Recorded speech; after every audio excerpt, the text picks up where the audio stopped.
Jakarta dan sekitarnya selalu jadi tujuan untuk mencoba peruntungan, sama dengan yang dilakukan oleh Imam Mashkur, pemuda asal Aceh, anak kedua dari 4 bersaudara yang berusia 25 tahun. Tahun 2022, dia meninggalkan keluarganya dan juga pacarnya untuk pindah ke Jakarta, ikut saudaranya mencoba mengadu nasib di sana. Alhamdulillah, dari kerja sama saudara, bahkan tinggal juga menumpang di saudaranya, akhirnya pada April 2022, Imam berhasil buka toko obat dan kosmetik sendiri di suatu kawasan Sandratex, Tangerang Selatan.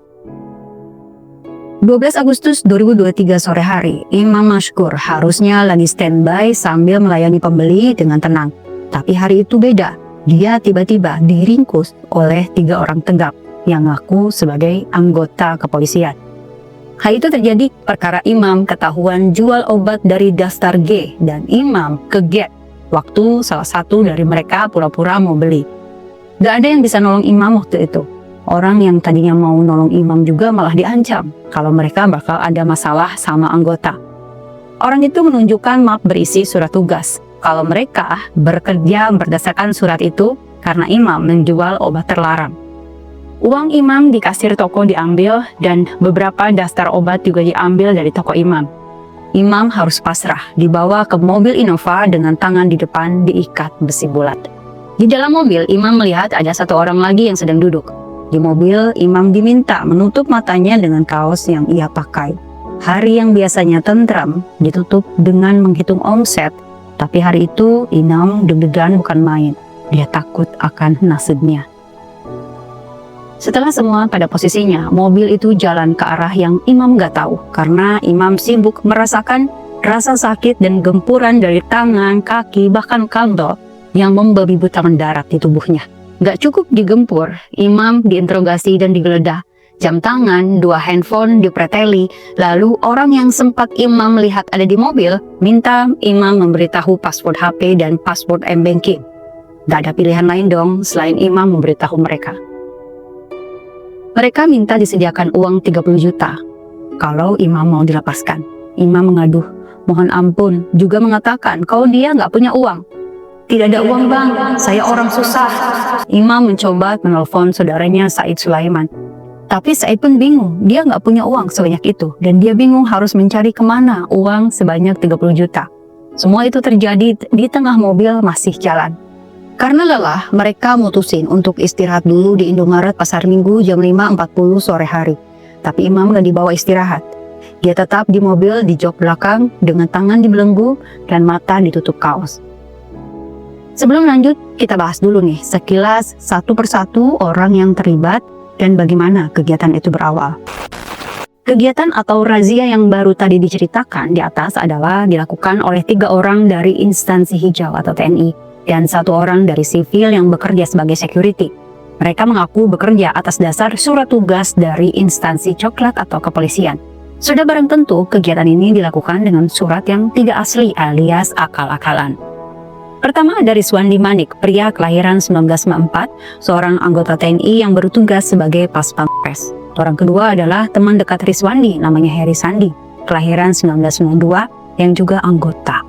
Yang ketiga Jasmowir, kelahiran 1992, juga anggota dengan pangkat Praka. Untuk melengkapi formasi, Rizwandi ngajak Zul Hadi yang merupakan kakak iparnya yang kerja sebagai security. Mereka semua berasal dari Provinsi Aceh. Yang jadi awal Rizwandi razia toko obat mulanya adalah tahun 2016. Rizwandi pernah dimintai tolong kenalannya untuk backing toko obat temannya yang sering diperas uang oleh oknum lantaran suka kena razia menjual obat tertentu. Tapi siapa sangka, dari pengalamannya itu malah timbul ide untuk melakukan hal yang sama, yaitu merazia, karena ada money yang bisa didapat dari situ. Tentunya, dia lakukan itu tanpa surat tugas resmi.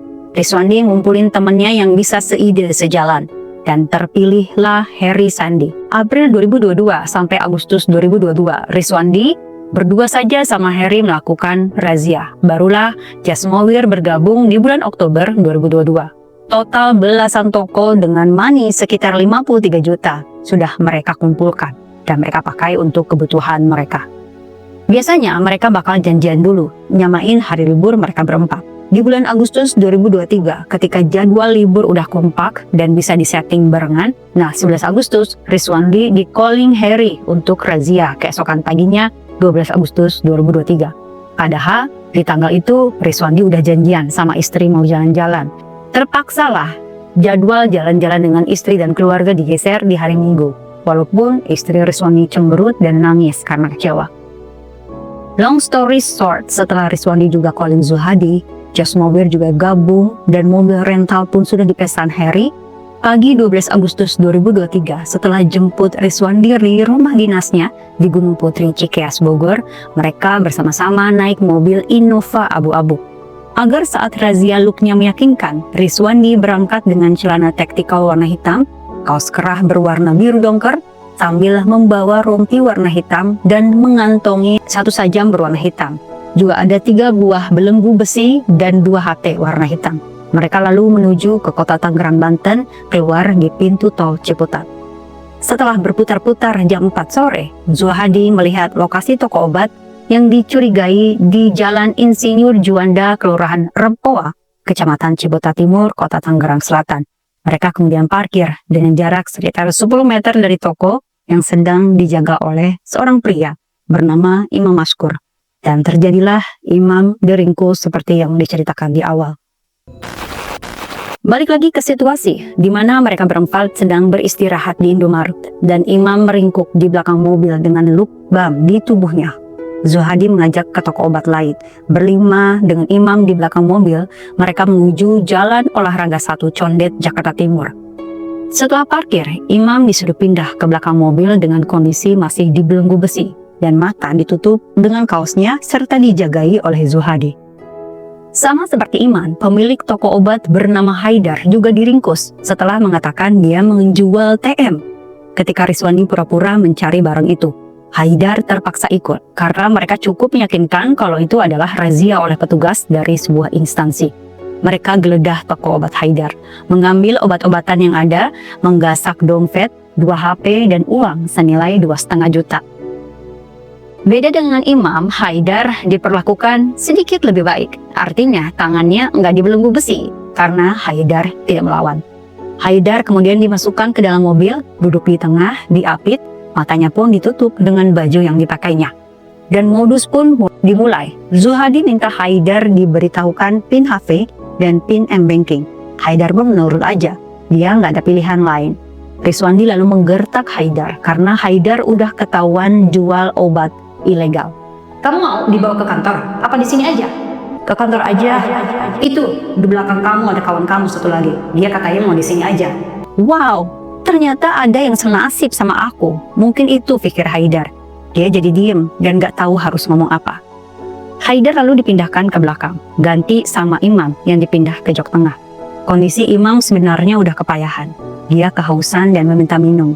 Imam diminta untuk mikir mencari uang tebusan untuknya kalau dia mau bebas, tapi nihil. Haidar pun sama, bosnya sampai ngeblok nomor Haidar karena Haidar minta tolong dikirimin uang untuk menebus kebebasannya. Akibatnya, tangan, kabel, dan benda-benda mendarat keras di tubuh Haidar, juga Imam. Mobil tetap melaju, mereka bergerak menuju ke arah tol Jagorawi, pintu masuk ke Kampung Rambutan, Jakarta Timur. Di dalam mobil, penyiksaan kembali berlangsung. Sekitar jam 7.43 malam, Imam diminta meminta uang kepada orang tuanya di Aceh sebesar 50 juta. Imam nelfon adiknya, karena ketika nelfon ibunya tidak sempat terangkat. Dek, bilang ke mama, kirim uang 50 juta ya, abang dipukuli. Saat itu, Imam sampai mengulang permintaannya sebanyak 3 kali pada adiknya sambil menangis. 10 menit kemudian, Imam akhirnya berhasil menelpon langsung sang ibu. Ma, kirim uang secepatnya. Saya sudah sangat berat dipukul. Sedikit lagi hampir MD. Fauziah mencoba menenangkan anaknya. Meski dia juga bingung harus mencari kemana uang 50 juta. Dia minta pada Imam agar bisa bicara pada para pelaku dan meminta mereka supaya nggak memukuli Imam anaknya. Tapi komunikasi malah diputus. Fauziah sebenarnya ingin nego dengan para pelaku. Dia kemudian menelpon Imam jam 8.15 malam dan diangkat oleh Rizwandi. Rizwandi berkata, kalau ibu sayang kepada anak, ibu kirim 50 juta. Kalau ibu tidak, saya habisi dan saya buang ke sungai. Sang ibu kemudian menjawab, Pak, saya ini orang miskin, tidak punya duit. Saya mau cari duit dulu ya. Yang penting jangan pukul anakku, Pak. Rizwandi kemudian matikan panggilan itu. Keluarga lalu menerima video pendek yang berisi adegan penyiksaan mereka kepada Imam. Setelah itu, nomor Imam tidak lagi merespon ketika Fauziah mencoba menelpon kembali.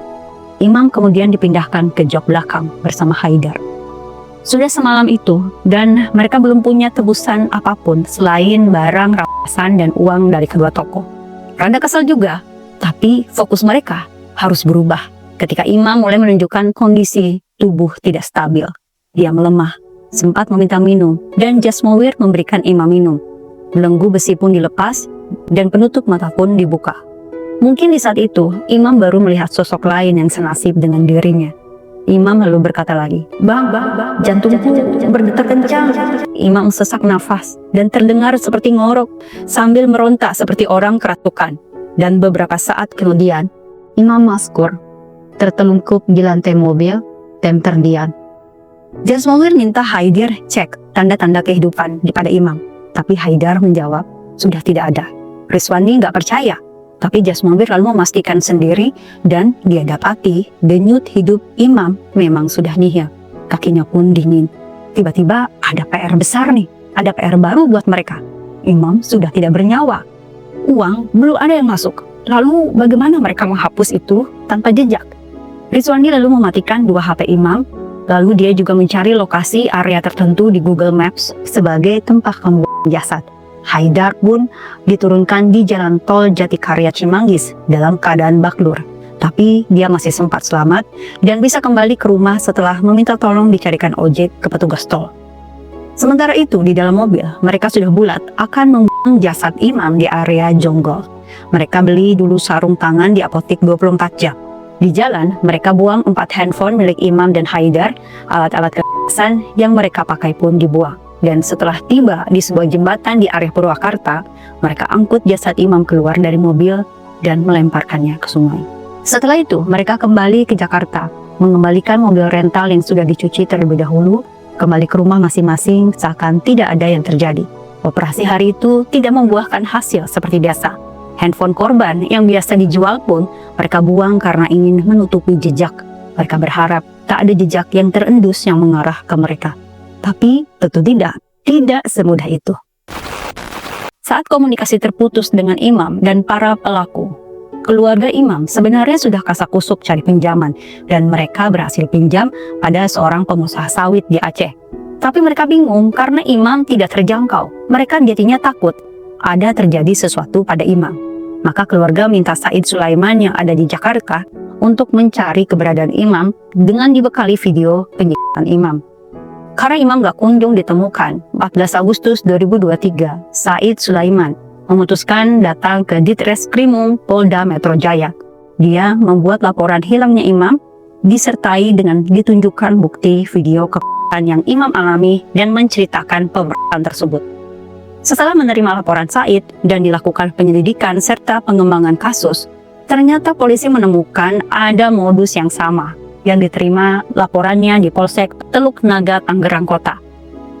Korbannya bernama Ulwi yang mengaku pernah mengalami penyekapan bersama 4 korban lainnya dan dilepaskan setelah mentransfer sejumlah uang. Dan dari pengembangan itu, polisi menemukan jejak digital dari handphone korban sebelumnya dan kemudian mengarah ke Pademangan lalu mengarah pada toko handphone di daerah Roksi. Di toko ini, jejak digital pelaku ternyata pernah menjual HP-nya di salah satu toko di Roksi. Karyawan toko mengatakan dia pernah menerima konsumen seorang pria anggota instansi hijau yang menjual beberapa HP tidak lengkap darinya. Polisi juga menelusuri jejak HP Imam dan mengarah pada Rizwani Manik, seorang anggota instansi hijau. Paralel dengan penyelidikan dan pengembangan kasus hilangnya Imam, tanggal 15 Agustus, polisi menerima kabar penemuan jasad yang tersangkut di Eceng Gondok, Kali Citarum dengan sekujur tubuh baklur. Singkat cerita, berita penemuan jasad itu sampai ke telinga Said. Said kemudian melakukan identifikasi jasad ke RSUD Karawang dan melihat kenyataan bahwa jasad malang itu adalah Imam Maskur. Berita duka langsung diterima keluarga Imam di Aceh. Hancur hati Fauziah. anak yang dia perjuangkan keselamatannya hilang nyawanya oleh orang yang tamak. Dia sebenarnya pernah sampai pergi ke Jakarta mencari imam secara mandiri, tapi nihil. Fauzia akhirnya pulang lagi ke Aceh dan meminta Said meneruskan pencarian. Pengembangan petunjuk kasus dari penjualan handphone para korban sebelumnya mengarah pada Rizwandi Manik dan akhirnya Rizwandi ditangkap. Penyelidikan yang awalnya dilakukan Polda Metro Jaya kemudian diserahkan kepada Pomdam Jaya karena Rizwandi adalah anggota TNI. Menyusul kemudian penangkapan Heri Sandi dan Jasmowir serta satu orang sipil yaitu Zulhadi Satria Saputra. Pengadilan pun digelar. Dalam keterangan para terdakwa, mereka selalu merencanakan aksi beberapa saat sebelumnya. Mereka kadang menerima bocoran tentang toko-toko yang menjual obat keras ilegal yang tidak ada backingan dan aman dari pantauan CCTV. Rizwandi selalu membuat skenario tim buzzer di mana Rizwandi berpura-pura menjadi kanit, Haris Sandi menjadi anggota kepolisian hadang menjadi driver, Jasmowir menjadi wakanit, sementara Zulhadi sebagai pendamping. Para pelaku rata-rata mendapat pembagian 10 hingga 15 juta per orang kecuali Zulhadi yang berkisar 2-3 juta. Mereka dituntut hukmat oleh auditor militer di Pengadilan Militer TNI Jakarta. Namun, vonis yang dijatuhkan majelis hakim pengadilan pada 11 Desember 2023, di mana para terdakwa terbukti secara sah dan meyakinkan telah bersalah melakukan tindak pidana penghilangan nyawa berencana yang dilakukan bersama-sama, sebagaimana dakwaan ke-1 primer. Mereka juga melakukan penculculan yang dilakukan secara bersama-sama dengan putusan penjara seumur hidup, serta pemecatan dari instansi karena terbukti telah melanggar pasal 340 KUHP, juga pasal berlapis lainnya yang terkait penghilangan nyawa, penculculan, dan penganiayaan. Sementara Zulhadi dijatuhi hukuman 4 tahun penjara. Meski imam dan korban lainnya memang melakukan tindakan yang ilegal, menjual hal yang dilarang sehingga berpotensi merusak generasi, namun penanganannya tentu tidak dengan cara yang ilegal pula. Mereka seharusnya bisa diproses dengan jalur hukum yang benar, karena penculculan dan pembatasan malah menimbulkan kejahatan baru dan tidak memberantas sepenuhnya peredaran obat tersebut. Apa yang dilakukan oleh Rizwandi, Heri Sandi, dan Jasmowir malah mencoreng nama instansi besar yang harusnya mereka bisa jaga. Jasad Imam Mashkur diberangkatkan ke Aceh pada 23 Agustus 2023 dengan pesawat. Almarhum dimakamkan pada 25 Agustus 2023 di Dusun Arafah, Desa Mon Melayu, Kecamatan Gendapura, Kabupaten Birem.